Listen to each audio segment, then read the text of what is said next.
Is my father, your father. అంత గొప్ప తండ్రి పరలోకంలో మనకు ఉన్నప్పుడు, ఆఫ్టర్ ఆల్ ఈ చిన్ని ఈ కుక్క పిల్లలు ఏమైనా చేస్తాయని క్రైస్తవులు భయపడ్డం ఎంతవరకు సమంజసం అండి?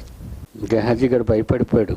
ఫిలిస్తీ సైన్యాలన్నీ వచ్చేసి ముసలోని వేసేద్దాం అనుకున్నారు ఆ వేళ. ఎందుకంటే ఇన్ఫర్మేషన్ లీక్ అయిపోయింది.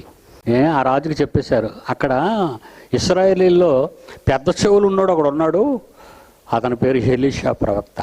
అతనే మన ముందు మీరు బయలుదేరడం, ఏ మార్గం గుండా వస్తున్నారో ఇదంతా, ఈ ప్లాన్ అంతా ఇచ్చేస్తున్నది ఆయనే.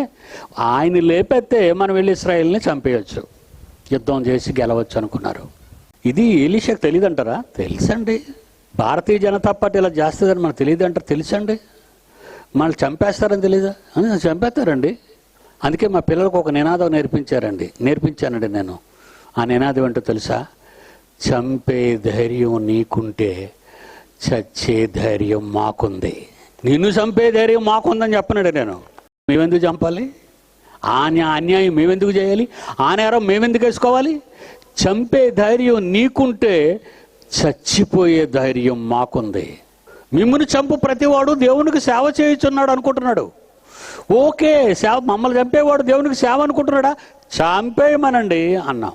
నా పిల్లలందరికీ అదే పోస్తున్నానండి.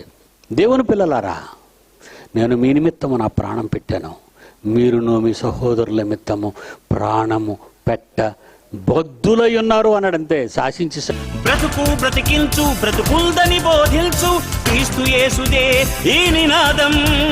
బ్రతుకు బ్రతికించు, బ్రతుకుల్దని బోధించు, క్రీస్తు యేసుదే ఈ నినాదం.